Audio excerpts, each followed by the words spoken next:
मुंबईच्या पायधोनी परिसरात एका 8 वर्षाच्या चिमुकलीवर इमारतीच्या सुरक्षा रक्षकानं अत्याचार केल्याची धक्कादायक घटना घडली आहे। इमारतीतील शौचालयामध्ये ही मुलगी गेली असताना सुरक्षा रक्षकानं अत्याचार केलाय। जखमी मुलीला जवळच्या रुग्णालयामध्ये दाखल करण्यात आले। या घटनेची माहिती मिळताच परिसरात संतापाची लाट उसळली आहे। संतप्त नागरिकांनी पायधोनी पोलीस ठाण्याला घेराव घातला होता। आरोपीला तत्काळ फाशी द्यावी अशी मागणी इथल्या रहिवाशांनी केली आहे। दरम्यान पायधोनीमधल्या या अत्याचाराच्या घटनेबाबत पोलिसांनी काय म्हटलेलं आहे आपण पाहूया। पायधोनी पोलीस स्टेशनच्या हद्दीमध्ये आज दुपारी जे आहे एक पोलिसांना कॉल प्राप्त झाला। त्या अनुषंगानं एक अल्पवयीन मुलीवरती बलात्काराची घटना घडल्याची माहिती होती। त्या अनुषंगानं पोलीस स्पॉटवरती जाऊन जे आहे की पोहोचलेले होते। संबंधित जे आहे आरोपी ताब्यात घेतलेला आहे आणि या अनुषंगानं जे आहे आपण रितसर FIR दाखल करून अधिक तपास चालू आहे। यातील जो आरोपित आहे तो तिथे जे गोडाऊन आहे त्यातला वॉचमन आहे। त्या अनुषंगानं आपला अधिक तपास चाललेला आहे। अहिल्यानगर जिल्ह्यातल्या श्रीरामपूर शहरात झालेल्या व्यावसायिकाच्या हत्याकांडानंतर संतप्त नागरिकांनी ठिय्या आंदोलन केले। दरम्यान पोलिसांच्या लेखी आश्वासनानंतर आंदोलन स्थगित करण्यात आले। मात्र मुख्य आरोपींसह त्यांना मदत करणाऱ्यांवर मकोका अंतर्गत कारवाई झाल्याशिवाय श्रीरामपूर शहराचा बेमुदत बंद मागे घेणार नसल्याची भूमिका या आंदोलकांनी कायम ठेवली आहे। त्यामुळे श्रीरामपूरमध्ये आज शहर बंदची हाक देण्यात आली आहे। जेवण लवकर न दिल्याच्या कारणावरून शनिवारी हॉटेल व्यावसायिकाची निर्घृणपणे हत्या करण्यात आली होती आणि या घटनेचे तीव्र पडसाद श्रीरामपूरमध्ये उमटले। शहरातल्या नेवासा रोड परिसरातल्या लक्ष्मीनारायण हॉटेलमध्ये जेवणासाठी आलेल्या तिघांनी वाद घालत हॉटेल मालक आकाश दुबैया आणि कुणाल दुबैया यांच्यावर धारदार शस्त्रांना हल्ला केलाय। या हल्ल्यामध्ये गंभीर जखमी झाल्यानं आकाश दुबैया यांचा मृत्यू झाला होता। या प्रकरणी 3 आरोपींना पोलिसांनी अटक केली आहे। तात्पुरतं आम्हाला आश्वासन त्यांनी दिलेलं आहे की या गुन्ह्यातील आणि ह्या गुन्हेगारांना सपोर्ट करणाऱ्या सगळ्यांवरती मोक्का दाखल करू असं पोलिसांनी आम्हाला लेखी दिलेलं आहे। परंतु आमचं आंदोलन हे स्थगित झालेलं नाही आहे। आमचं श्रीरामपूरचा बंदचा जो विषय आहे तो बेमुदत बंदचा विषय आमचा चालूच राहणार आहे। जोपर्यंत या सर्व आरोपींवरती मोक्काचा गुन्हा दाखल होत नाही, यांच्यावरती कारवाई होत नाही आणि आमच्या आकाशला न्याय मिळत नाही तोपर्यंत हे आमचं आंदोलन थांबणार नाही। जे सर्वसामान्य माणसाला समजतं ते SP साहेबाला का बरं समजत नाही हा पण प्रश्न आहे। त्यामुळं जो काही विश्वास मान्य SP साहेबांनी आणि पोलिसांनी दिलेला आहे सर्वसामान्य श्रीरामपूरकरांना तो सार्थ व्हावा आणि मोक्का अंतर्गत या सर्व संघटित गुन्हेगारांवरती कारवाई होऊन सर्वांना अटक व्हावी, त्यांच्यावर शासन व्हावं एवढी सर्वांच्या वतीने विनंती। पुण्याच्या मोशी दुर्घटनेमध्ये 8-9 जणांचा मृत्यू झाला होता आणि घटनेच्या 4 दिवसानंतर पालिका आयुक्तांना अखेर जाग आली। दुर्घटनेत पालिकेचं पर्यावरण विभाग आणि संबंधित कंत्राटदार जबाबदार असल्याचे अनेक आरोप करण्यात आले होते।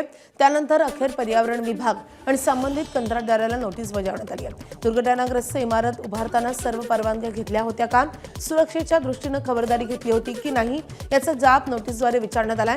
याबाबतच्या खुलाशामध्ये त्रुटी आढळल्यास गुन्हे दाखल करण्याचे आदेश पालिका आयुक्तांनी दिले आहेत। कंपनीने हे करत असताना सर्व परवानग्या घेतल्या होत्या की नाही, परवानग्या योग्य आहेत की नाही, त्याचप्रमाणे त्यांनी काही सुरक्षिततेच्या दृष्टीने काय काळजी घेतली होती या संदर्भात नोटीस देण्याचे आम्ही आज ठरवलेलं आहे। त्याचप्रमाणे ज्या विभागाच्या अंतर्गत ह्या कंपनीचं सुपरविजनचं काम आहे त्या विभागाच्या अधिकाऱ्यांना देखील मी नोटीस देण्याचे आज सूचना दिलेल्या आहेत।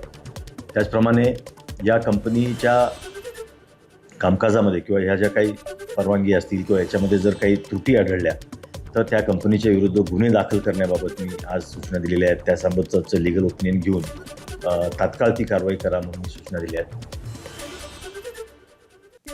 आता धाराशिवमधून धक्कादायक बातमी आहे। कळंबमध्ये शीतपेय प्यायल्यामुळे 2 परिचारिकांना विषबाधा झाली आहे। दोघींवर रुग्णालयात उपचार सुरू आहेत। धाराशिवमध्ये शेगावच्या गजानन महाराजांच्या पालखीमध्ये हे शीतपेय वाटलं जाणार होतं। याआधीच 2 परिचारिकांना विषबाधा झाली आहे। यानंतर FDAचं पथक घटनास्थळी दाखल झालंय आणि FDAच्या वारीत वाटलं जाणारे शीतपेय जप्त केले।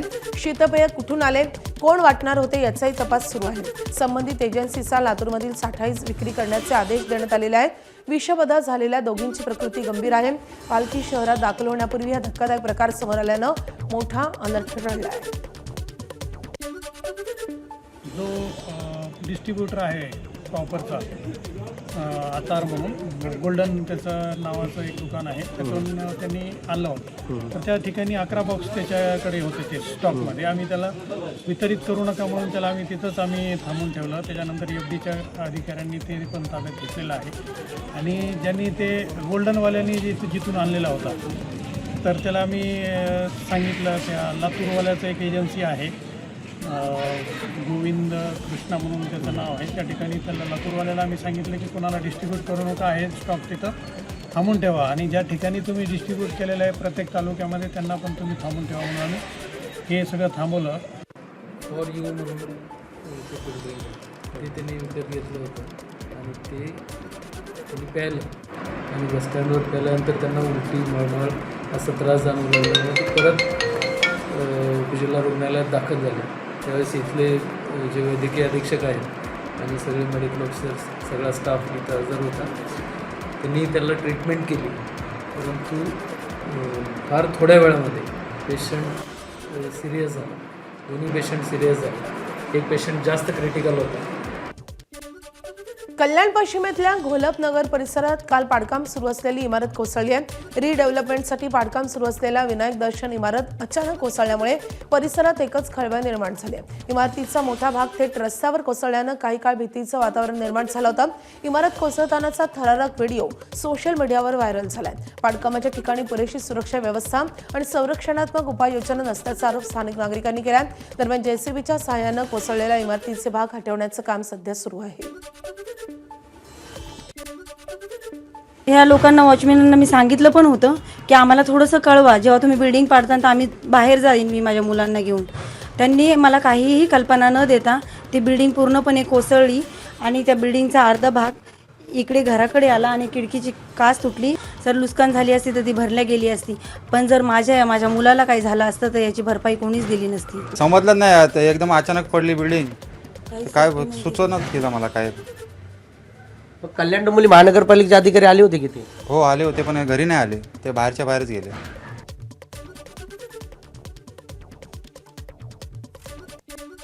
ब्रिक्स देशातील मंत्री आणि वरिष्ठ अधिकाऱ्यांच्या उच्चस्तरीय प्रतिनिधी मंडळानं काल चंद्रपूरमधल्या ताडोबा अंधारी व्याघ्र प्रकल्पाला भेट दिली आहे. या भेटीदरम्यान प्रतिनिधींना सफारीत अनेक वाघांचं दर्शन घडलंय आणि ज्यामुळे त्यांचा वन्यजीव पर्यटनाचा अनुभव संस्मरणीय ठरलाय.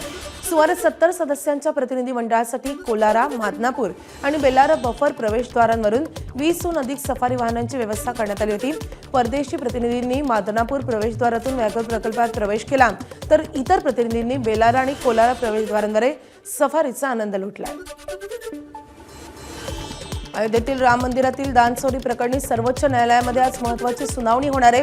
श्री राम जन्मभूमी तीर्थक्षेत्र ट्रस्टला मिळालेल्या लाखो भाविकांच्या कथित दान, गैरव्यवहार आणि चोरीच्या आरोपांवर 3 याचिका दाखल झालेल्या आहेत. यात CBI चौकशी, फॉरेन्सिक ऑडिट आणि स्वतंत्र SIT गठनाची मागणी करण्यात आली आहे. मुख्य न्यायाधीश सूर्यकांत यांच्या अध्यक्षतेखालील 3 सदस्यीय खंडपीठ आज या याचिकांना सुनावणी करेल. राम मंदिर ट्रस्टच्या आर्थिक व्यवहारामध्ये अनियमितता झाल्याचे गंभीर आरोप समोर आलेले असून या प्रकरणामध्ये काही आरोपींना अयोध्या पोलिसांनी अटकही केली आहे.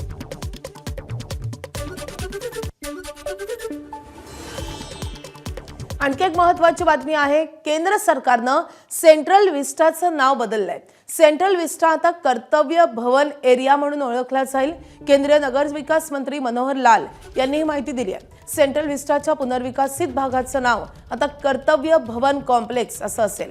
यापुढे सेंट्रल विस्टाचा उल्लेख होणार नाही असंही मनोहर लाल यांनी म्हटलंय.